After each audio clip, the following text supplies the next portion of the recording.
ओ- ओम नमो भगवते वासुदेवाय। ओम नमो भगवते वासुदेवाय। ओम नमो भगवते वासुदेवाय। ओम नमो भगवते वासुदेवाय। ओम नमो भगवते वासुदेवाय। ओम नमो भगवते वासुदेवाय। ओम नमो भगवते वासुदेवाय। ओम नमो भगवते वासुदेवाय। ओम नमो भगवते वासुदेवाय। ओम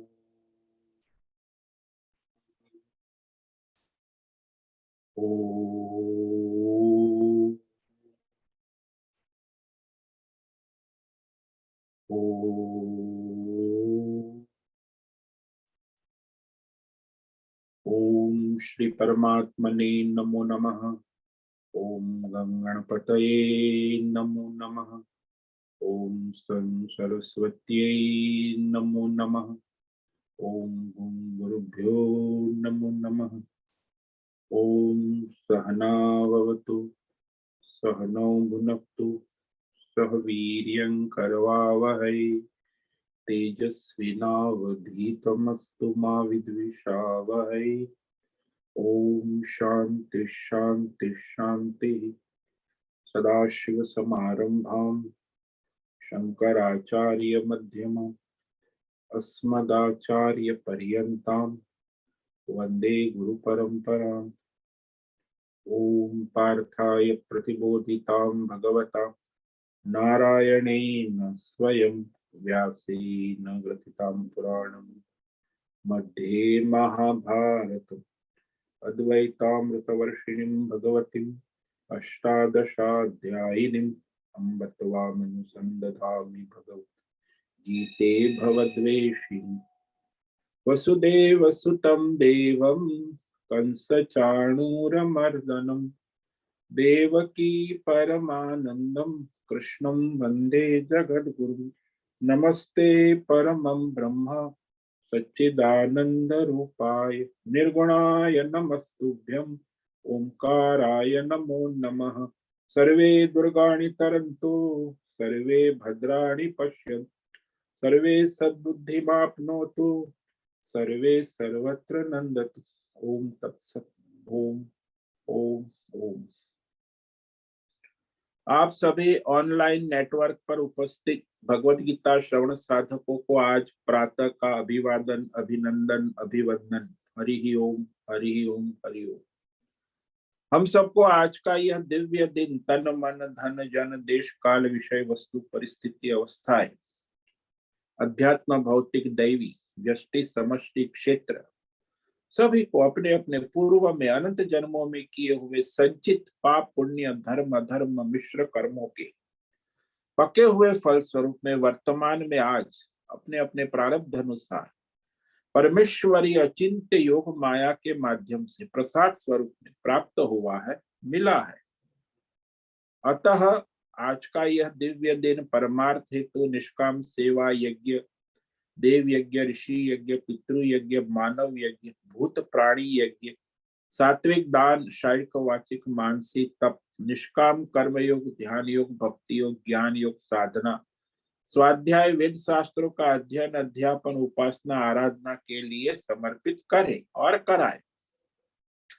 अत्यंत दुर्लभ मनुष्य जीवन को परमार्थ हेतु सार्थक करे और कराए।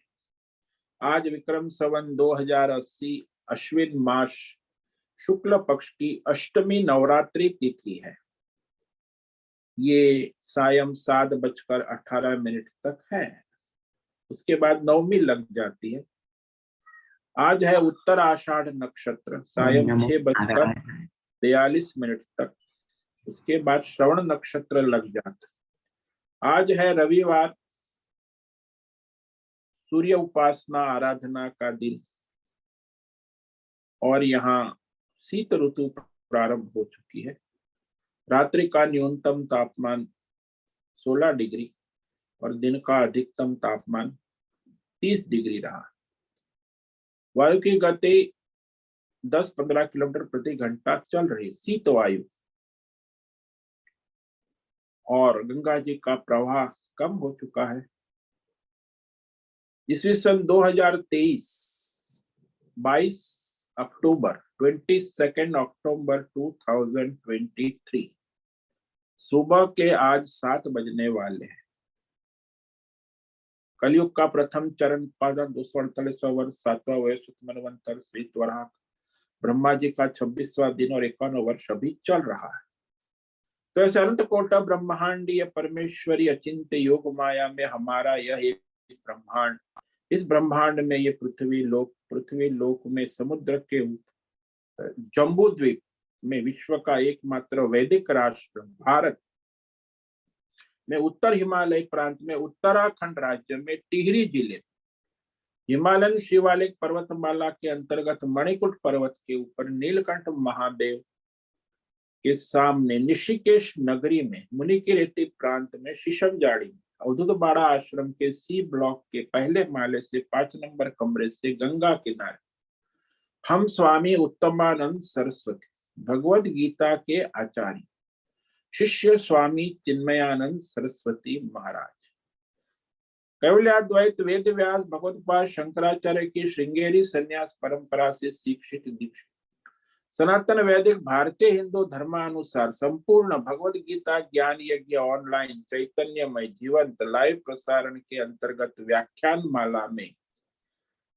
अध्याय 2 सांख्य योग के श्लोक नंबर 66 पर संस्कृत एवं हिंदी में व्याख्यान करेंगे। दिव्य पवित्र सरल व्यवहारिक सटीक पूर्ण वर्ण अक्षर पद वाक्य पंक्ति श्लोक अध्यायों की संगति संधि अन्वय शब्दार्थ वाक्यार्थ भावार्थ रहस्यार्थ के यथार्थ तात्पर्य से वैदिक शास्त्र वेद व्यास साहित्य शंकर भाष्य एवं परंपरागत सन्यासी आचार्यों की टीका टिप्पणी सहित आज का यह भगवद गीता व्याख्यान करेंगे। कृपया आप सभी श्रद्धा भक्ति ध्यान से परिपूर्ण होकर के यह दिव्य भगवद गीता श्रवण साधना करें। इसमें से कुछ ग्रहण करें, कुछ धारण करें, कुछ अपने जीवन में चरितार्थ करें और उसमें निरंतरता लाए। अपनी अपनी आध्यात्मिक भौतिक दैवी अशांति द्वंद्व मोह विक्षेप अधार्मिक अशास्त्रीय भ्रम भ्रांतियों से रहित होकर के अपने अपने शरीर इंद्रिय प्राण मन वचन कर्म से एक रूप एकाग्र होकर शुद्ध सात्विक सूक्ष्म भगवत विवेक बुद्धि करे। वेद शास्त्र आचार्य परंपरा अनुसार विवेक बुद्धि करे। पुनः पुनः इस व्याख्यान का श्रवण मनन चिंतन लेखन चर्चा विचारणा प्रचार प्रसार करे, लिंक भेजे, ग्रुप में शेयर करे, अपना और सबका परम कल्याण करे और कराए। ओम तत्सत। ओम ओम। तो कल हमने श्लोक नंबर 66 पर विचार किया था। तो ये 2 श्लोक में भगवान जो मनुष्य भोगी है, अयुक्त है, अविवेकी है, संसारी जो आप कहते हैं अपने, जो साधक नहीं है, अयुक्त है, उसके लक्षण आगे 2 श्लोक में कहते कि वो हमेशा अशांत रहता है, अप्रसन्न रहता है, कभी स्वस्थ नहीं, न शारीरिक रूप से स्वस्थ रहता है, न मानसिक रूप से स्वस्थ। तो समाज में भी सर्वत्र अशांति फैलाता है। तो ऐसे मनुष्य जो है भोगी, विषय लंपट, स्वार्थी, अविवेकी, उसके विषय में आगे 2 श्लोक भगवान कह रहे हैं कि इनकी बुद्धि भगवान में या धर्म में नहीं लगती, वो तो भोग में अधर्म में ही लगती। तो भगवान धर्म यानी कामना से युक्त है ना, तो सकाम मनुष्य जो है वो भोगी होता है, सकाम वो परमात्मा से नहीं जुड़ता, तो परमार्थ में जुड़ा हुआ नहीं है, उसके विषय में 2 श्लोक कह रहे हैं। तो ज्यादातर दुनिया में 90% ऐसे ही जीते हैं और मरते हैं। सकाम कर्म करने वाले जो है भोगी है, अविवेकी है, अयुक्त कहा भगवान। ये शब्द जो है अयुक्त, संसार भोग भी चाहिए और भगवान का योग भी चाहिए। दोनों, खिचड़ी पकाने वाले को अयुक्त का, न भगवान के है न संसार के है, न परमार्थ में लगे है न संसार में, ठीक से कहीं उसका स्वधर्म है ही नहीं, न प्रभु से जुड़े हैं न संसार में कोई ठीक काम कर रहे हैं, भोग में लगे हैं। तो इस तरह अयुक्त शब्द का, अयुक्त का मतलब जो संसारी भी नहीं है और साधक भी नहीं, लटकू राम है जो, ऐसे नास्ति बुद्धिरयुक्तस्य न चायुक्तस्य भावना न चा भावयत शांति अशांतस्य कुतः सुखम। जो अयुक्त है, न धर्मात्मा है न परमार्थी है, तो कहाँ लगा है? क्योंकि जिसकी इंद्रिया मन चंचल है, बहिर्मुख है, निश्चयात्मक नहीं, अयुक्त का मतलब है अनिश्चयात्मक बुद्धि, और मन और इंद्रिय जहां भी ले जाए विषय भोग में, पशुवत संसार में विचरण करते, तो निश्चयात्मक बुद्धि नहीं होती। अयुक्तस्य बुद्धि न अस्ति, न धर्म के विषय में न परमार्थ के विषय। अयुक्तस्य भावना, और अयुक्त मनुष्य में धर्म भावना परमार्थ भावना भी नहीं होती, श्रद्धा भक्ति आस्तिक भाव। और इसी तरह धर्म भावना परमार्थ भावनाहीन मनुष्य को शांति कहाँ मिलेगी संसार में? शांति तो कहीं उन्हें मिलती, चाहते हो शांति चाहिए, लेकिन शांति रहित मनुष्य को संसार में स्वास्थ्य सुख कहाँ से मिलेगा? अना अशांतस्य कुतः सुखम।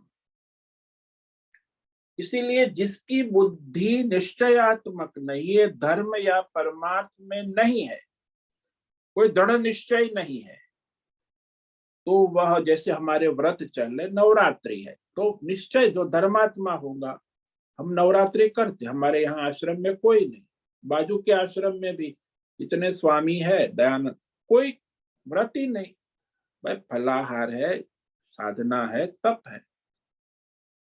तो वो जो निश्चयात्मक बुद्धि नहीं होती कि हम परमार्थ करना है, धर्म करना है, उसके लिए मनुष्य जीवन, तो भोग बुद्धि होती। अब साधु बन के भी भोगी है तो संसारी तो भोगी रहेगा। तो ऐसा है, दृढ़ निश्चय नहीं होता कि हमें धर्म करना है, परमार्थ, परमार्थ के विषय में स्थिरता नहीं होती, अभिनिवेश कहा इसे, दृढ़ निश्चय नहीं, तो फिर उसे शांति कहाँ से होगी? और अशांत है, कामना वाला है, भोगी है, वो मनुष्य को सुख कहाँ से? भोग करता रहेगा लेकिन वो दुखी ही रहेगा। क्षणिक उसे सुख मिलता है, लेकिन शांति क्षणिक मिलती भी है, लेकिन वो हमेशा दुखी ही रहेगा, क्योंकि कामना वाला है, भोगी है, युक्त नहीं है, धर्मात्मा नहीं है, परमार्थी नहीं है। इसीलिए वह परेशान रहता है। वो संसार में सुखी होना चाहता है, लेकिन सुख का रास्ता ही गलत है। सुख शांति जहां से मिलती है वहां से नहीं ढूंढता, जहां नहीं है वहां ढूंढता है। तो वह, उसकी बुद्धि जो है विक्षिप्त होती, अनिश्चयात्मक होती। हालांकि ये संसार में हम देखते हैं कि मनुष्य के सुख दुख का विवेक भी नहीं, क्योंकि सुख दुख तो हर एक व्यक्ति के व्यक्तिगत है, रिलेटिव परिस्थिति ऐसी जिसमें तो मनुष्य को जो है, किसी को सुख होता है, किसी को दुख होता है। मानो के पेट में गड़बड़ हो गई, पेट में दर्द हो रहा है, डॉक्टर के पास गए, डॉक्टर ने देखा, कहा अमीबिक डिसेंट्री हो गई, बार बार 10 बार शौच जाके पतले, डिसेंट्री। डॉक्टर ने पूछा कि आपके पेट में अमीबा हो गए जो आपको ये डिसेंट्री कर रहे। उसने पूछा कि एक बूंद में कितने अमीबा होते? बोले हजारों लाखों अमीबा होते, और पेट में तो लाखों करोड़ों अमीबा हो गए हैं, इसीलिए आपको दवाई दे रहे हैं। तो ये दवाई जो सारे अमीबाओं का खात्मा कर देगा, नाश कर देगा, तो उसे दवाई से उन्हें मार देते अमीबा। तो पेट तो ठीक हो गया, लेकिन ये हजारों लाखों अमीबाओं की हत्या, उसको दुख हुआ, अमीबा को दुख हुआ, मर गए। इसलिए हमारा पेट ठीक हो गया। कोई परिस्थिति ऐसी नहीं जिसमें एक मनुष्य को सुख होता है तो दूसरे जीवों को दुख ना हो। वो तो संसार का नियम है। हमारे पेट का सुख हो गया, पेट का दर्द चला गया, लेकिन करोड़ों अमीबा मर गए, उनको दुख हो गया।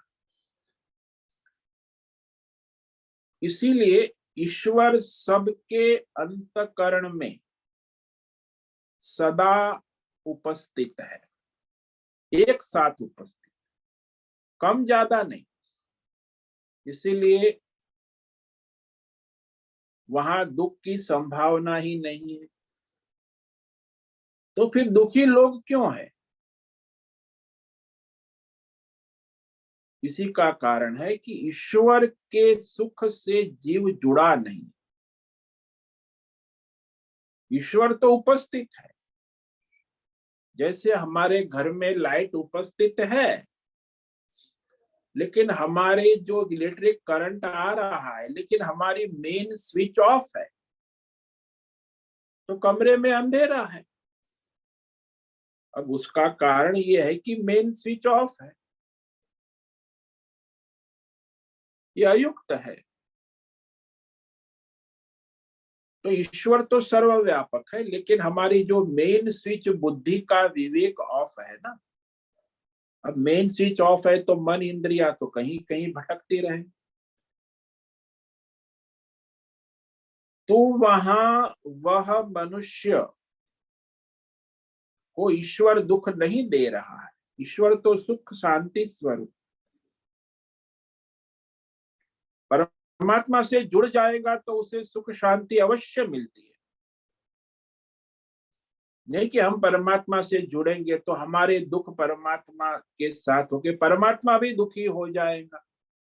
दुख हमारे अज्ञान का फल है, अविवेक का फल है। उसी के कारण शरीर मन बुद्धि में अज्ञान से ये संसार बंधन दिख रहा है, दुख अशांति हो रही। हमारे लिए दुख है वह भ्रम है। वास्तव में सर्वव्यापक परमात्मा में दुख नाम की कोई चीज ही नहीं, न वहां अशांति है। ईश्वर सुख और आनंद और शांत स्वरूप। लेकिन जिसकी बुद्धि परमात्मा में नहीं लगती है, अयुक्त कहा ना, निश्चयात्मक भगवत बुद्धि जिसकी नहीं हो, जिसका परमार्थ के विषय में दृढ़ निश्चय, निश्चय तो है कि हाँ भगवान है, मैं मानता हूं, बस इतना ही है, भगवान ही है, ऐसा दृढ़ निश्चय कि ईश्वर ही है, ऐसा दृढ़ निश्चय नहीं हो। तो जिसकी बुद्धि अंतकरण परमात्मा से जुड़ा हुआ नहीं है उसे अयुक्त कहते। तो अयुक्त मनुष्य जो भगवान ने कहा उसमें परमात्मा विषयक निश्चयात्मक बुद्धि नहीं, उसका निश्चय कभी परमात्मा के विषय में दृढ़ नहीं होता, बदलता रहता। अब इस प्रकार जो मनुष्य संसार में विचलित रहता है और उसकी बुद्धि जो है परमार्थ निश्चय उसमें कभी हो नहीं सकता, क्योंकि वो भोग में लगा है, योग साधना में नहीं लगा, धर्म में भी नहीं लगा। धर्मात्मा नहीं है तो परमार्थी कहां से होगा? वर्तमान जो आधुनिक बड़ा साइंटिफिक टेक्नोलॉजी का युग है, तो वर्तमान काल में एक नया विचित्र विचार शुरू हो गया, एक तरह का परमार्थ के, अध्यात्म परमार्थ के विषय के कहते हैं कि परमात्मा को मानने की जरूरत ही नहीं है, परमात्मा को मानने की जरूरत ही नहीं, तो किसे माने भाई? केवल अपने अंतरात्मा को मान लो, जानो, भीतर चले जाओ, काम हो जाएगा। परमात्मा की बात करे तो उन्हें लगता है कि ये तो परमात्मा का विषय है, धर्म का विषय है, संप्रदाय का विषय, सांप्रदायिक बातें हैं। इसीलिए परमात्मा का, ईश्वर का नाम लेंगे तो फिर हिंदू, मुस्लिम, सिख, ईसाई सब लड़ाई झगड़ा शुरू हो जाए। सांप्रदायिक झगड़ा, हिंदू का ईश्वर, मुस्लिम का ईश्वर, सिख का, ईसाई, सबका अपना भिन्न भिन्न। तो कहते हैं आज के नए नए कि हम इस ईश्वर को नहीं मानते। तो किसको मानते? भीतर जो हमारी अंतरात्मा की आवाज हम सुनते हैं। तो अंतरात्मा तो हमारा है, तो उस अंतरात्मा के साथ जुड़ जाना ही मुक्ति, शांति होगी। तो यदि आप अंतरात्मा से जुड़े हैं तो आपको शांति, मुक्ति मिल जानी चाहिए, क्योंकि अंतरात्मा जीव नहीं, परमात्मा है, सभी का अंतरात्मा। तो केवल अंतरात्मा के ज्ञान से किसी की मुक्ति होगी, तो परमात्मा को मानने की आवश्यकता क्या है? परमात्मा को जानना, मानना, लेकिन बात यह है कि परमात्मा को जानकर परमात्मा ही अंतरात्मा रूप से प्रतिबिंबित हो रहा है। परमात्मा को जाने बिना अंतरात्मा का कोई प्रयोजन ही नहीं। इसलिए परमात्मा के विषय के नहीं जानोगे, परमात्मा का विषय नहीं समझोगे, तो अंतरात्मा जैसा है वैसा ही रह जाए। तो ऐसे जो अयुक्त बुद्धि है वो अंतरात्मा, जीवात्मा को ही परमात्मा मान ले। तो वो अयुक्त बुद्धि वाले चाहे जितना कहे कि उनका आत्म स्वरूप विषय परमार्थ ज्ञान कभी हो नहीं सकता, वो अंतरात्मा को अपना मानते हैं लेकिन परमात्मा को नहीं मानते। तो उसका अंतरात्मा की बात करेंगे तो वह तो सीमित हो गया, परिच्छिन्न हो गया, अहंकार वाला ही रहेगा। वह अहंकार वाले अंतरात्मा, जीवात्मा के ज्ञान से मोक्ष नहीं होगा। हाँ, थोड़ी देर के लिए उसे कुछ शांति, ध्यान भजन करेगा, अंतर्मात्मा जुड़ेगा, घंटे 2 घंटे शांति रहेगी, सुख भी मिले। लेकिन व्यवहार में जाओगे तो वहां हमें अशांति के सिवा कुछ नहीं। तो व्यवहार में अशांति शुरू हो जाए, जब भीतर चले गए तो शांति हो। ऐसी बातें आज के युग में कई संप्रदाय हो गए हैं जो ऐसी बात करते कि भाई भीतर चले जाओ, बाहर कुछ नहीं है, ईश्वर भी नहीं है, हमारे भीतर है वही अंतरात्मा ही परमात्मा है। तो ये लोग क्या करते, बाहर तक भाई भीतर जाने के लिए क्या करना होगा? बोले एकांत में चले, एकांत में रहो, अकेले रहो, मन चित्त बुद्धि का विक्षेप में। तो कहते एकांत में कहाँ रहे? बोले एकांत में हम चले जाएंगे कहीं जंगल में या गुफा में। जहां भी जाओगे तो वहां आपका मन तो रहेगा, आसपास प्राणी पदार्थ, प्रकृति भी रहेगी, मक्खी मच्छर भी होंगे। तो जहां भी, खाली मनुष्य नहीं है, आप एकांत में चले तो वहां दूसरे जीव जंतु तो है, उनका क्या करोगे? हमारे ऋषिकेश में एक महात्मा कहते थे, बड़ी मजाक करते, गुफा में रहते थे ऋषिकेश।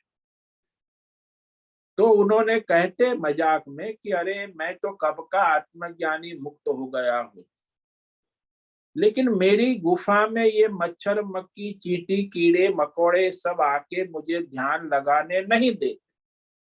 और इसका मैं इलाज कर करके थक गया, फिर भी वो मच्छर एक आ गया तो मेरा ध्यान भंग हो जाता, यानी मुझे ध्यान करने ही नहीं देते।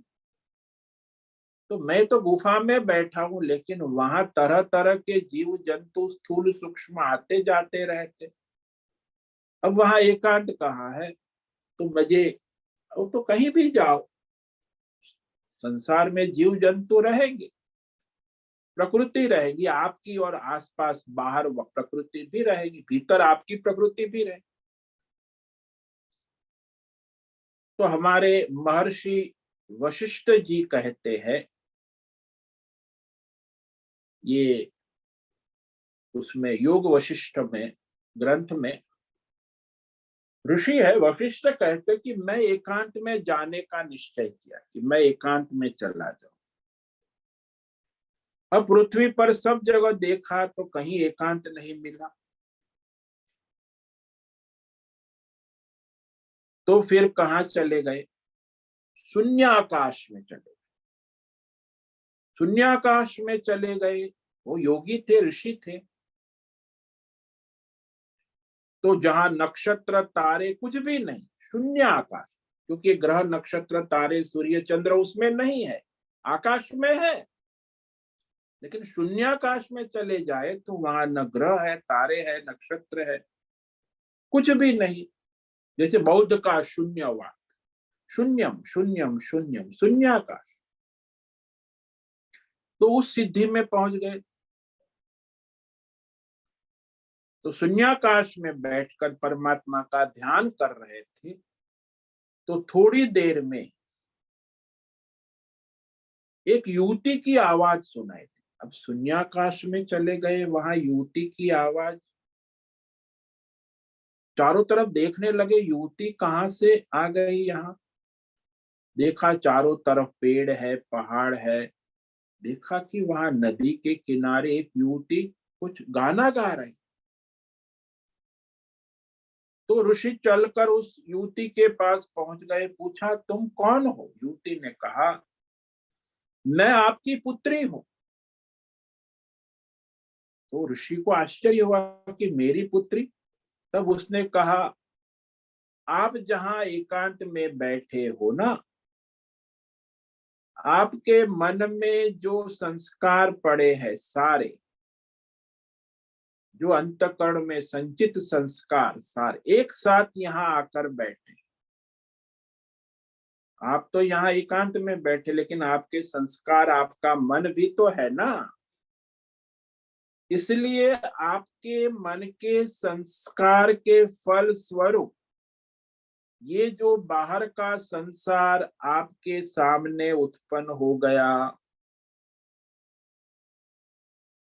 इसलिए ऋषि वशिष्ठ जी कहते कि मैं कहीं भी एकांत में जाकर बैठना चाहता था, लेकिन जब मेरा मन ही शांत नहीं है, मन ही चंचल है, विक्षिप्त है, तो मैं एकांत में जाके क्या करूं?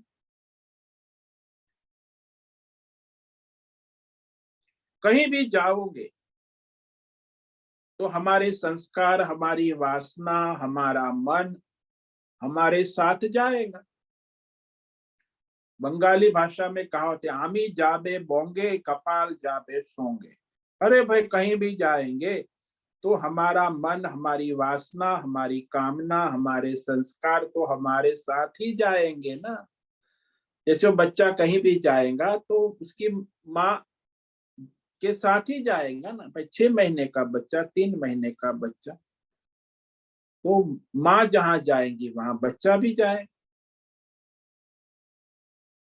तो ये शरीर का प्रारब्ध भोग देना, ये सारे भोग हमारे सामने आएंगे प्रारब्ध से। शरीर है, मन है, और वो परमात्मा तो सर्वव्यापक है ना। और प्रारब्ध, हमारे कर्मों का प्रारब्ध फल देने वाला भी वही है, सब जगह उपस्थित।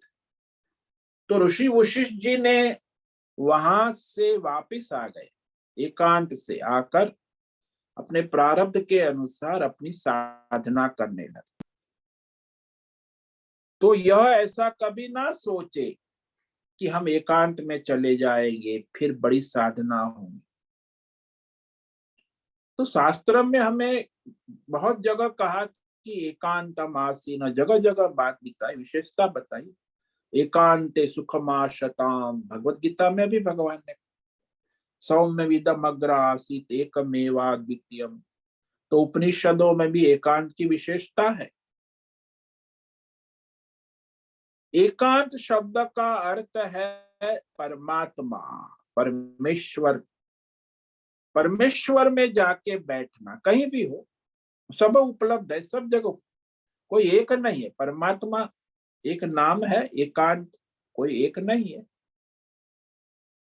एकमात्र परमात्मा के सामने रहे, यह एकांत, कि परमात्मा सर्वत्र है और मैं परमात्मा से जुड़ा हुआ। तो परमात्मा से जुड़े रहना ये एकांत। जब परमात्मा से अलग हो गए तो फिर अनेकांत हो गए। संसार देश काल विषय में जाने से तो नहीं होगा। यदि हमारे सामने परमात्मा है तो एकांत है, फिर यदि हमारे सामने भौतिक अध्यात्म दैव संसार नाम रूप देश काल विषय पदार्थ आने आ जाते हैं तो अनेकांत हो गए। तो एकांत तभी है जब हमारी बुद्धि अंतकरण परमात्मा से युक्त हो। यहाँ भगवान ने कहा अयुक्त, तो भगवान को मानता है लेकिन भोग में डूबा हुआ है।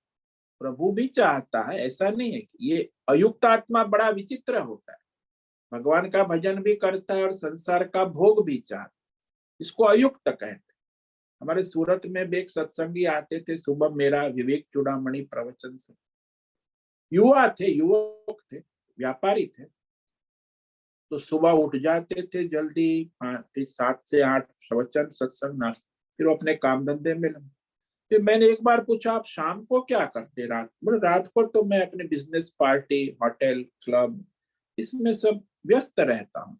कितने बजे आते? 11-12 बज जाते रात, फिर सो जाते, फिर सुबह 5 बजे उठ जाता, फिर साधन पूजा पाठ करके तो सुबह का टाइम मेरा पूजा पाठ, आपका सत्संग सुनना, और शाम को पार्टी क्लब नाच गान खाना पीना, मतलब बिजनेस है हमारा। अब इसको अयुक्त कहते हैं। तो कई साल 10 साल आया लेकिन वो उसकी बुद्धि स्थिर नहीं। तो संसार भोग और प्रभु योग दोनों चाहता है। तो ऐसे अयुक्त आज मॉडर्न जमाने में तो 90% मनुष्य जो थोड़ा सुबह सत्संग कर लेते फिर शाम को अपना संसार भोग में लग जाते, तो उनका कोई संयम नियम नहीं है, यानी निश्चयात्मक बुद्धि नहीं कि मेरा लक्ष्य परमार्थ की संसार है। तो परमात्मा से जुड़े होगे तब वो निश्चयात्मक बुद्धि आती। परमार्थ विषयक निश्चयात्मक बुद्धि तो जब हम परमात्मा से जुड़ेंगे, समाहित होंगे, तब होगी ना। परमात्मा विषयक बुद्धि ऐसे थोड़ी बनेगी। परमात्मा का जो विषय है विवेक है, तो परमात्मा के सिवा यदि हम और कहीं जगह भी लगे हुए सब संसार में, तो फिर परेशान रहेंगे। ये सांसारिक गतिविधियां तो भ्रम से उत्पन्न होती ही रहती। तो कहा ये जो अयुक्त को ज्ञानी, विवेक ज्ञानी नहीं होता कि अरे मेरा लक्ष्य क्या है, अविवेकी है, अज्ञानी है, भोगी है, अयुक्त है, भगवान का भजन भी करता है और संसार भोग भी करता है। तो अयुक्त को ये विवेक ज्ञान भी नहीं होता कि वह क्या कर रहा है। तो यहाँ भावना का मतलब है दृढ़ निश्चय। ये जो भावना शब्द यहाँ भगवान, अयुक्त भावना न, जो अयुक्त है उसकी बुद्धि का किसी विषय में दृढ़ निश्चय नहीं होता, न संसार के विषय में, न धर्म के विषय में, न परमार्थ के विषय में दृढ़ निश्चय नहीं होता। खासकर परमार्थ के विषय में धर्म चलता है। अभी तो जमाना बदल गया, बस वो कहेगा जमाने की बात करेगा, करता नहीं है। नवरात्रि व्रत कौन करते?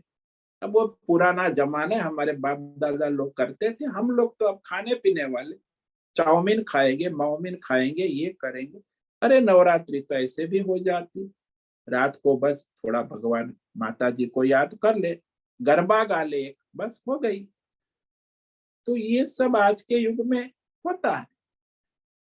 तो कोई नियम संयम नहीं, सब मनमानी। रास गरबा भी होता है वहां, तो दांडिया डांस, गरबा डांस सब प्रोफेशनल हो गया। रास गरबा गुजरात तो पूरा हाईली प्रोफेशनल।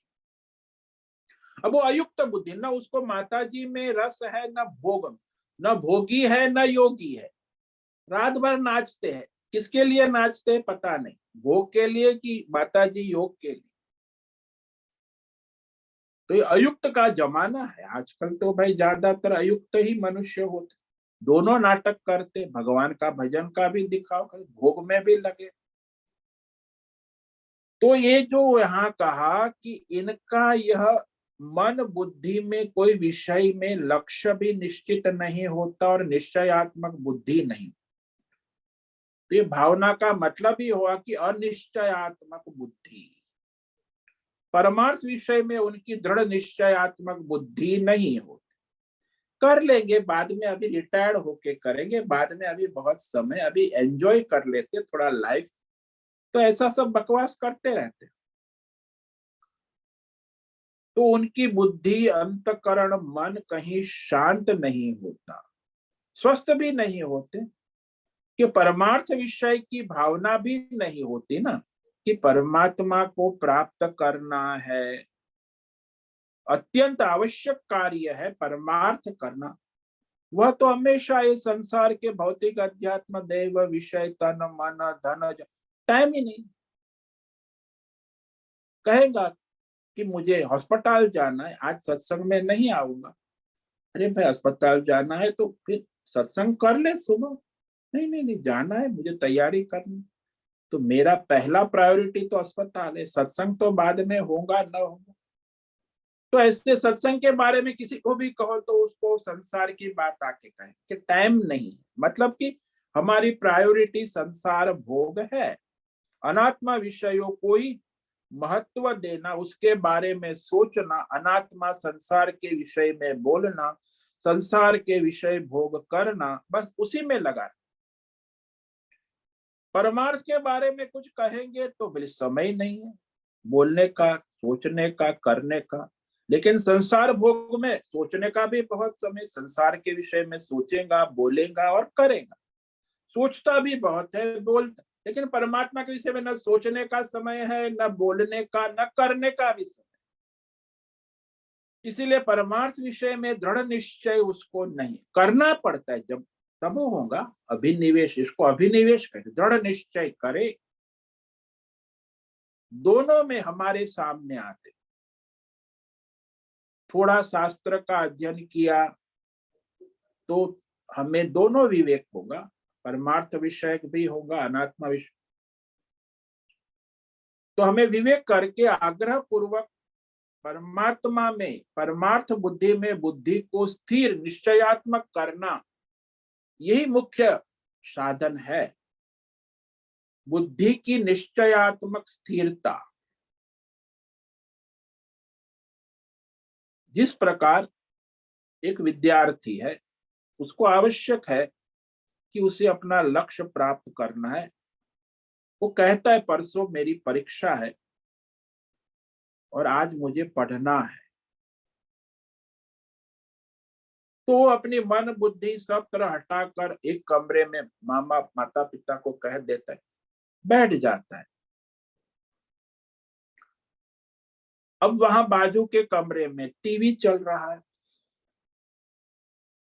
और वहां टीवी में सीरियल, तो उसको लगता है कि अरे ये तो बढ़िया सीरियल है, तो कहते सीरियल को देख लेते हैं। पेपर तो परसों है ना, करते करते पेपर का दिन आ जाता। तो ऐसे पूरी साल निकल जाते विद्यार्थी, मैच देख लेंगे, मित्र को मिल लेंगे, पढ़ाई तो कर लेंगे, एग्जाम आने दो, अभी तो टाइम है ना, बस यही कहते ज्यादातर विद्यार्थी। तो ऐसे टाइम निकलते, पेपर का दिन आ गया, ऐसे कुछ होने वाला तो है नहीं, आज कोई दृढ़ निश्चय है ही नहीं कि मुझे परीक्षा में अच्छे अंक से अच्छी तरह पास होना है, उसके लिए मुझे लगातार साल भर प्रयत्न करना होगा, दृढ़ निश्चय। अरे जिस विद्यार्थी का दृढ़ निश्चय होगा वह केवल पढ़ने में लग जाए और फिर उसकी और बुद्धि यहाँ कहाँ जाएंगी, तो अच्छे अंक में पास भी होगा, सफल भी हो जाए। और ये जो यहाँ वहां घूमने वाला, कभी स्कूल कभी कॉलेज कभी ये, तो जिसकी बुद्धि स्थिर है ही नहीं, पढ़ने में लगी नहीं है, तो वो सीरियल और फिल्म, और आज मैच है, और आज वर्ल्ड कप है, आज मेरा फ्रेंड का बर्थडे है, आज की शादी है, यहाँ जाना है, ये उसी में पूरा साल पूरा हो गया। तो उसका कोई निश्चयात्मक बुद्धि है ही नहीं कि भाई संसार भोग करना है कि अपना योग अध्ययन करना है। तो ऐसे विद्यार्थी ज्यादातर दुनिया में 90% ऐसे ही विद्यार्थी है आज दुनिया में। केवल 10% जिसका दृढ़ निश्चय है कि हमारे जीवन में पढ़ के हमें कुछ बन, और वो आगे निकल ही जाते। वही 10% फिर वो संसार में प्रगति करते हैं। बाकी तो बस स्कूल कॉलेज, उसके आगे तो उनकी कोई औकात ही नहीं है, क्योंकि वो पढ़ना ही नहीं है कुछ। तो इस प्रकार दृढ़ निश्चय होना आवश्यक। तो यहाँ ज्यादातर मनुष्य को संसार में देखते हैं कि उनका दृढ़ निश्चय नहीं होता। दूसरा एक दृष्टांत ले लो कि खेतीबाड़ी के बारे में दो किसानों की बात हो, क्यों किसान कह रहा है इस बार वर्षा का पानी नहीं था, तो दोनों किसान अपना खेत सींचने में लगे थे। अब वो जो सरकारी जो आता है ना पानी, तो नहरों का पानी का नियम होता है कि अमुक समय से अमुक समय तक ही वो नहर का पानी आता है। तो दोनों किसान लग गए समय से, नहर का पानी खुला था, 12 बज गए, तो दोनों की पत्नी खेत में आई, तो खाना लेकर आई थी। तो एक की पत्नी कहती है किसान की कि 12 बज गए, भोजन कर लो, आराम कर लो, बाद में पानी चढ़ा लेना। उसने खाना खा लिया, घर जाके सो गया, शाम को आया 6 बजे। दूसरे किसान की पत्नी आई, उसने कहा कि भोजन कर लो, तो कहा नहीं, पहले भी ये पानी चढ़ाना है, ये जो नहर का पानी बंद हो जाएगा कभी भी तो फिर क्या होगा। तो वो ने काम शुरू कर दिया। पत्नियों का स्वभाव होता है कि पहले खा लीजिए, वो कहती है, बार सभी स्त्रियों का स्वभाव। तो फिर वो बार बार कहने लगी, तो उसने किसान ने अपनी पत्नी को डांट दिया कि तू जा, नहीं तो मुझे यहाँ काट के फेंक दूंगा नदी में। इतना जोर से उसे कहा तो वो घबरा गई, खाना लेकर घर चली गई। और वो रात को 10 बजे तक पानी चलाता, फिर 10 बजे घर जाकर मालिश करके स्नान करके भोजन करके सो। दूसरा किसान रात को 7 बजे आया, फिर पानी चालू किया, तो उसके खेत ऐसे सूखे ही रह गए, पानी नहीं चढ़ा। फिर एक हफ्ते के बाद देखा, 10-15 दिन के बाद खेत, तो वहां वो जो दूसरा किसान था उसका खेत सूख गया, और इसके खेत में हरा भरा। तो उस किसान का चौपट हो गया। क्यों?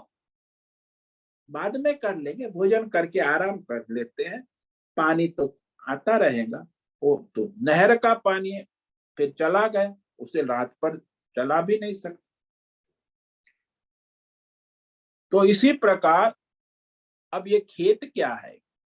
खेत ये मनुष्य का शरीर है, ईश्वर ने हमें खेत के रूप में दिया है। और इस मनुष्य शरीर में जो हमें सांसें प्रारब्ध से मिली है, जीवन आयुष्य 50 साल, 60 साल, 80 साल, 100 साल, गिनी हुई सांसें, गिने हुए आयुष्य है, उससे ज्यादा प्रारब्ध से अधिक हमें नहीं मिला, ईश्वर ने निर्धारित किया है। जितना आयुष्य प्रारब्ध से निर्धारित है, और उसमें हमें करना ये है कि लक्ष्य परमार्थ।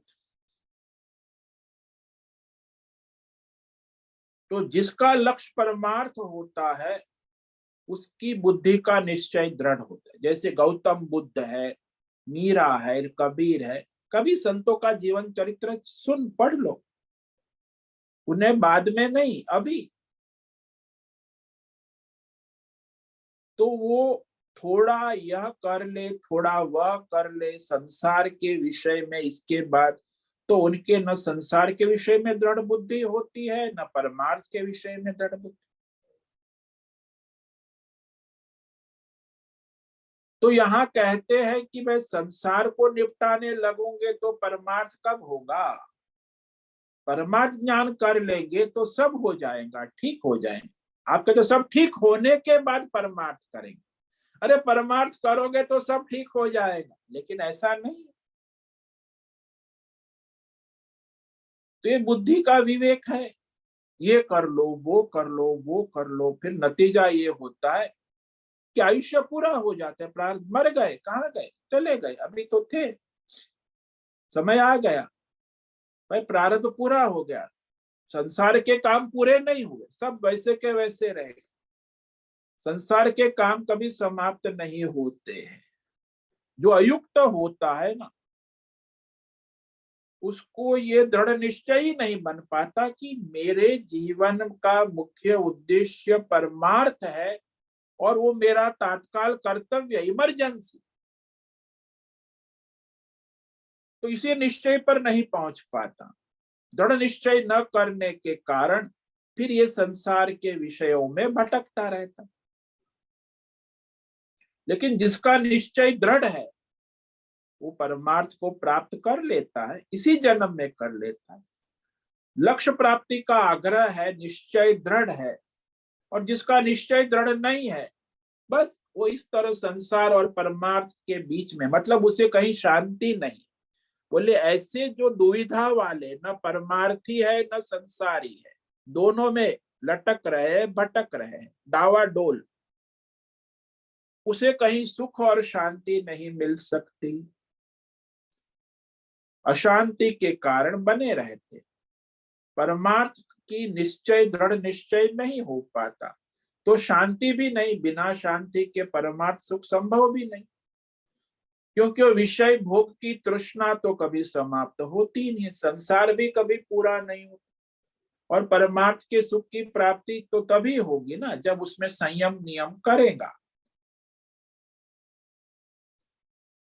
तो यह मनुष्य को परमार्थ के लिए सबसे महत्व का है, विषय इंद्रिय विषयों की तृष्णा को कम करके, इंद्रियों का संयम नियमन करके उसे परमार्थ में लगाए, तभी तो वो परमार्थ कर पाएगा। इसीलिए वो अयुक्त है, योगी नहीं है, न भोगी है न योगी है। ये बड़ा आश्चर्य है संसार में। अयुक्त का मतलब है न भोगी है न योगी है, बस लटकता रहता है, भटकता रहता है। क्योंकि उसकी निश्चयात्मक बुद्धि नहीं है, इसलिए उसे कहीं भी न योग में न भोग में कहीं भी न शांति मिलेगी न सुख मिलेगा। तो इसका उत्तर देते हैं आगे, दृष्टांत के द्वारा देते, कैसे इस अयुक्त की क्या स्थिति हो। तो इस श्लोक को आज पढ़ेंगे, इस पर व्याख्यान कल करेंगे। इंद्रियाणाम ही चरताम यन्मनोनुविधीयते तदस्य हरति प्रज्ञाम वायुर्नावमिमांभसि। जैसे तेज हवा जल में तैरती हुई नौका को खींच के ले जाती, हर कर लेती है, नष्ट कर लेती है नौका, तेज हवा है। वैसे ही जो इंद्रिय विषय भोगों में विचरता हुआ इंद्रियों में मन इंद्रियों के साथ रहता है, तो उसकी एक इंद्रिय भी उस अयुक्त मनुष्य की बुद्धि का विवेक अपहरण कर लेती, अस्य प्रज्ञाम हर।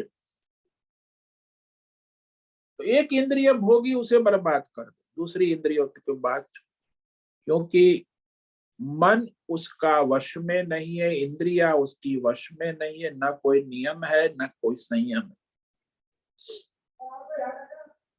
तो ये नाव का दृष्टांत, इस पर हम कल विचार करेंगे। तो आज जिस श्लोक पर विचार किया कि जो अविवेकी है, युक्त है, न भोगी है न योगी है, इसके विषय में भगवान कह रहे हैं कि उसे कहीं सुख शांति नहीं मिल सकती। नास्ति बुद्धिरयुक्तस्य न चायुक्तस्य भावना न चा भावयत शांति अशांतस्य कुतः सुखम। अयुक्त यानी उसको संसार के भोग भी चाहिए और परमार्थ भी चाहिए, प्रभु का योग भी चाहिए, इसको अयुक्त कहते। तो उसकी बुद्धि निश्चयात्मक नहीं है, न परमार्थ के विषय में निश्चयात्मक है, न भोग संसार के विषय में निश्चयात्मक। तो अनिश्चयात्मक बुद्धि जिसकी है ना, अयुक्तस्य बुद्धि कभी और ऐसी जो अविवेकी बुद्धि है मनुष्य को, इस अविवेकी मनुष्य को संसार में कहीं भी शांति नहीं मिलती है। और ऐसे अशांत मनुष्य को सुख आनंद कहां से मिलेगा? अशांतस्य कुतः सुखम। तो उसको जो सुख मिल रहा है वो क्या है? वो तो क्षणिक आभास। शांति मिल रही हो क्या है? क्षणिक आभास है। अशांति के सिवा कुछ है ही नहीं, और दुख और कष्ट के सिवा कुछ है ही नहीं, भोग करेगा। तो इस प्रकार कह दिया भगवान ने स्पष्ट कि जो मनुष्य इस तरह संसार में परमार्थ में दृढ़ निश्चय नहीं है, न संसार में दृढ़ निश्चय है, न धर्मात्मा है, न परमार्थी है, न संसारी है, और उसके परमार्थ विषय में दृढ़ निश्चय नहीं होने के कारण ही उसकी स्थिति डावाडोल रहती और उसे शांति नहीं होती। तो इसलिए मुझे कई लोग कहते भगवान हमारे, भगवान सब कुछ है लेकिन ये शांति नहीं है हमारे घर में, परिवार में। अशांति को कहाँ सुख मिलेगा? मोटर गाड़ी, बंगला, रुपया, पैसा, योग साधन, ध्यान, उपासना, भक्ति, मन, योग, कुछ भी कहीं भी योग में जाएगा, भोग में जाएगा, उसे कहीं शांति नहीं। भक्ति करेगा, उपासना करेगा, नाचेगा, कूदेगा, मंदिर जाएगा, क्लब में जाएगा, कहीं भी उसे शांति।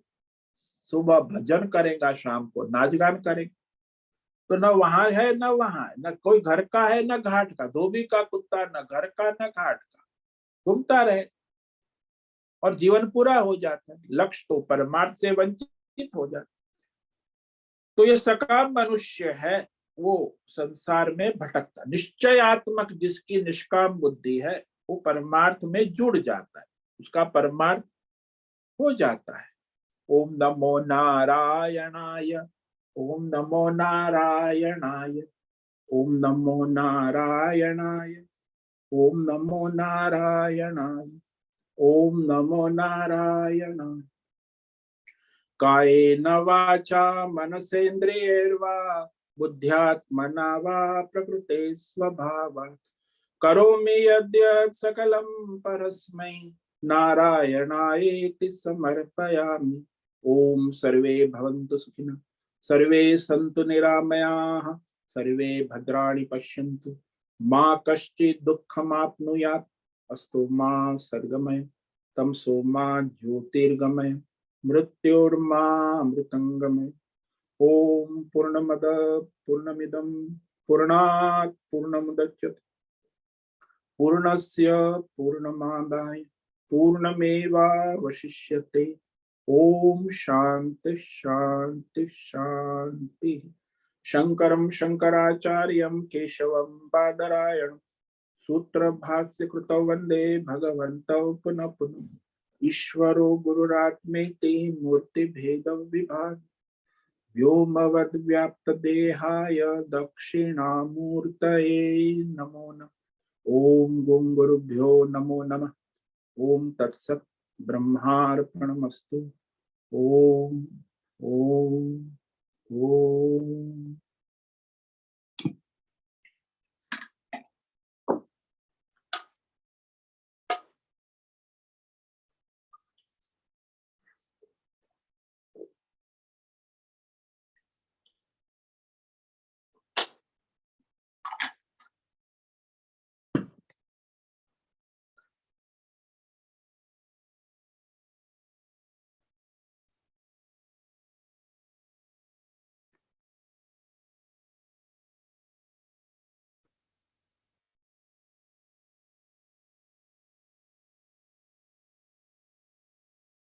समय है, किसी साधक को कोई प्रश्न है पूछ सकते हैं। और शाम को भी आज प्रश्नोत्तरी का समय है। आज शाम को 6 बजे से 7 बजे, आज रविवार है ना, इसीलिए आज शाम को 6 से 7। प्रकाश, आज शाम को 6 से 7 सत्संग है, रविवार जी स्वामी। है ना। तो अभी किसी को कोई प्रश्न है तो पूछ सकते हैं। हरिओम हरिओम हरिओम स्वामी जी। हरिओम, बोलो भद्रेश। ये संसारी जो है वो परमात्मा में स्थित नहीं है, वो तो अपने भोगों में स्थित है। हाँ जी, अयुक्त कहा ना। हाँ। योगी है वो परमात्मा में स्थित है। हाँ जी, युक्त उसको युक्त कहे, अयुक्त और युक्त में ये फर्क है। तो साधक है उसकी अवस्था क्या हुई? साधक बस ऐसे ही अयुक्त है, अभी उसको युक्त होना है उसका। बट उसे अयुक्त का अपना अयुक्त अयुक्त का ज्ञान है और वो युक्त की ओर प्रयास कर रहा है। हाँ, इसीलिए वो अयुक्त का ज्ञान है, युक्त का प्रयास कर रहा है। तो उसे अपने प्रारब्ध के अनुसार वो प्रयत्न पुरुषार्थ उस दिशा में करना होगा, परमार्थ में। उससे बाद में पास्ट फ्यूचर प्लान बना के रखेगा तो नहीं, वर्तमान में उसे उसे एग्जीक्यूट करना होगा। ये साधक जो है ना, वो ऐसा है कि वो भविष्य के लिए रखते बहुत कुछ, बाद में कर लेंगे, अभी नहीं। वो नवरात्रि बाद में करेंगे, व्रत बाद में करेंगे, भगवान का उपास तो आज जो हमारा टाइम मिल जाएगा तो कर लेंगे। तो हमारा तो ये संसार है ही, तो उसमें वो उसको प्रायोरिटीज नहीं देता है ना। तो उसे ये करना होगा कि पहले परमार्थ को प्रायोरिटी दे। तत्काल इमरजेंसी महत्व का परमार्थ है, आ गया तो कर लो, परमार्थ का निश्चय होगा तब होगा ना। तो साधक भी, इसलिए तो मैं ज्यादातर मैं देखता हूँ 90% साधक भी ऐसे ही है, उसका परमार्थ का निश्चय दृढ़ है ही नहीं। उनकी प्रायोरिटी सब अपनी सांसारिक गतिविधियों को महत्व दे। आज क्यों नहीं आई सत्संग में, मैंने पूछा। नहीं, उस पार वो गई थी, मैं वहां, तो वहां मेरी सहेली आ गई थी तो मैं उसे मिलने गई थी। मतलब सहेली का प्राधान्य है, ये सत्संग जो है उसकी कोई वैल्यू नहीं। 1 घंटा सत्संग, अब ऐसे सब बहाने बताते क्यों सत्संग में। मैं मुझे मुझे मॉर्निंग योगासन करना है, तो योगासन का तो उनकी प्रायोरिटीज जो है ना, परमार्थ विषय में नहीं। दोनों में से चॉइस करनी है तो वो परमार्थ को नहीं चॉइस करेगा, वो अपने संसार के भोग योग को ही चॉइस करेगा। अब वो साधक तो है, परमार्थ चाहता है, लेकिन उसकी प्रायोरिटीज जो है ना संसार के भोग है, तो वो वहां फिर वो गड़बड़ा जाता है। तो झुकाव संसार की ओर है प्रायोरिटी। हाँ, संसार भोग पर आसक्ति है, राग है। तो उसको नहीं कहेगा सहेली को कि मैं सत्संग में जा रही हूँ, तू भी आ जा, हम सत्संग करेंगे। नहीं, वो कहे मैं आती हूँ, घूमेंगे, तुझे ऋषिकेश घुमाएंगे, मुझे सत्संग तो रोज करती हूँ, आज छुट्टी। तो प्रायोरिटीज बदल गई। वो सहेली को नहीं कह सकते कि भाई 5 बजे के बाद हम मिलेंगे। नहीं नहीं, इसी समय 4 बजे सहेली कहती है उसे घूमना है, तो मैं उसको घुमाने ले गई। ना भाई, तुम सत्संग कर रहे हो कि सहेली को ऋषिकेश घुमाने आए? तो ये बात। और निष्ठा जो है परमार्थ, हाँ? परमार्थ की निष्ठा नहीं है। नहीं, परमार्थ के संसार के विषय में निष्ठा है, वो सहेली में निष्ठा है, वो भोग में निष्ठा है। या अपने शरीर में कुछ बीमारी, बुखार आ गया तो मैं सत्संग में 3 दिन, बुखार में खाना पीना सब होगा घर का, लेकिन सत्संग नहीं होगा। बुखार 1 डिग्री 2 डिग्री है तो भी नहीं, बीमार है, बीमार है तो बस पड़े रहे बिस्तर, बाकी खाना पीना घर का सब काम होगा, लेकिन सत्संग नहीं होगा। बीमार है ना, जुकाम हो गया है, खांसी हो गई, कैसे होगा सत्संग? बाकी सब होगा, भोग होगा, संसार होगा। तो ऐसे साधक को का सब, हम तो सुन सुन के मेरे कान पक गए। 40 साल मैंने देखा, 90% ऐसे बहाने। अब मैंने तो कहना भी बंद किया, सत्संग में आओ और करो, किसी को आमंत्रित नहीं। ईश्वर की मर्जी, जो प्रारब्ध होगा वो आएगा और जाएगा।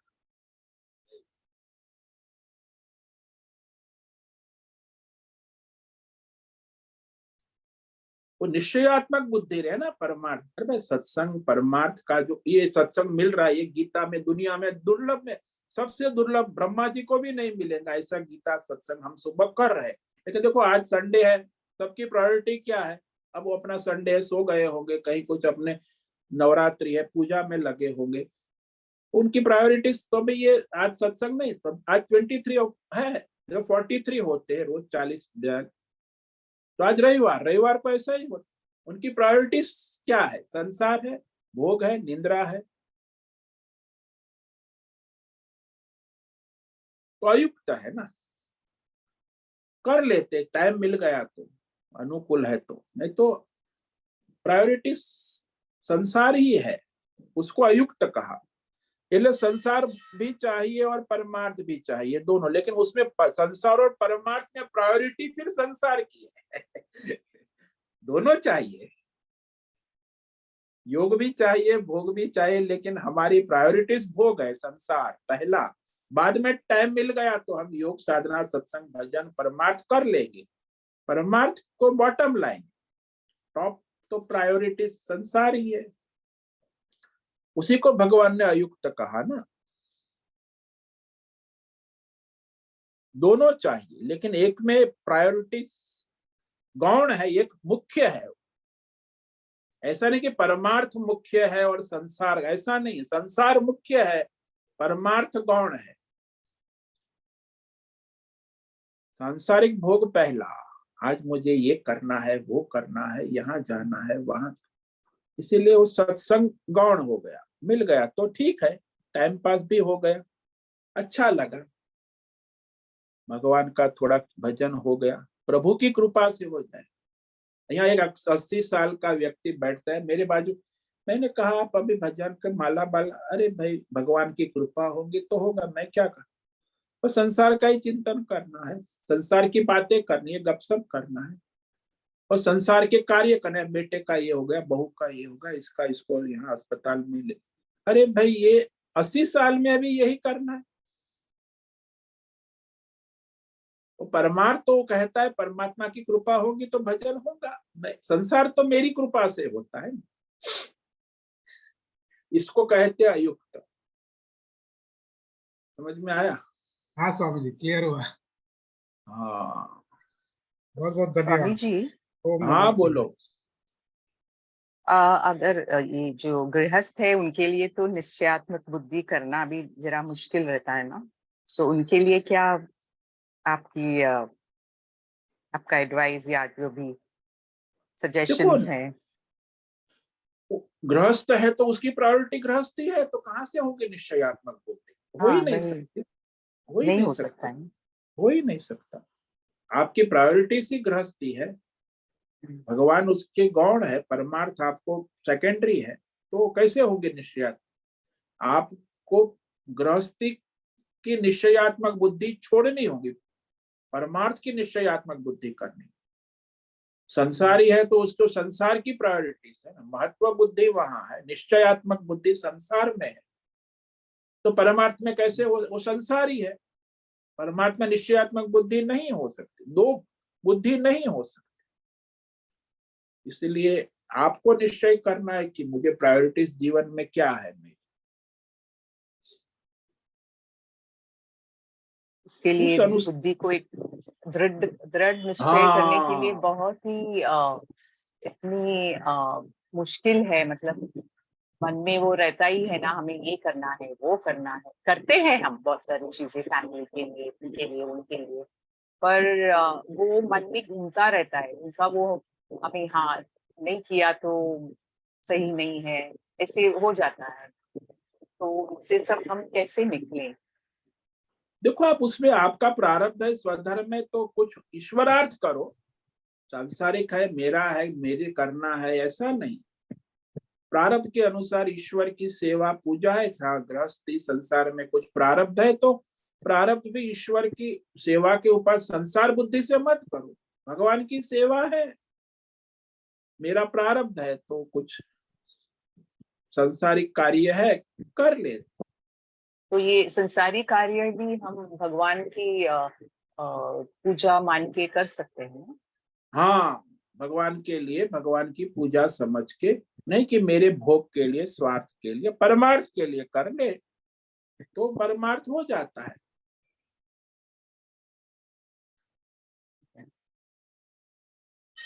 वही दुविधा रहती है मन में कि हम सही कर रहे हैं, ये कर वो नहीं, कर आप रहे हैं। कर रहे हैं घर गृहस्थी का, तो उसमें परमार्थ बुद्धि रखे, भगवान की सेवा करनी है, इसमें मेरा अपना राग द्वेष नहीं है। बिना राग द्वेष के करोगे तो परमार्थ हो जाए, अच्छा, ये तो संसार हो जाएगा। संसारी कार्य में राग द्वेष नहीं है तो अपना ईश्वर परमार्थ हो जाता है। मूल तो राग द्वेष ही शत्रु है ना। अभी तो भगवान ने पीछे कहा श्लोक में, ये दोनों ही तो आपके परमार्थी के शत्रु है, आपने उसके पाल पोष के रखा है। तो बिना राग द्वेष के अपना स्वधर्म प्रारब्ध के अनुसार संसार के कार्य कर लो, इसमें तो कोई बाधा नहीं।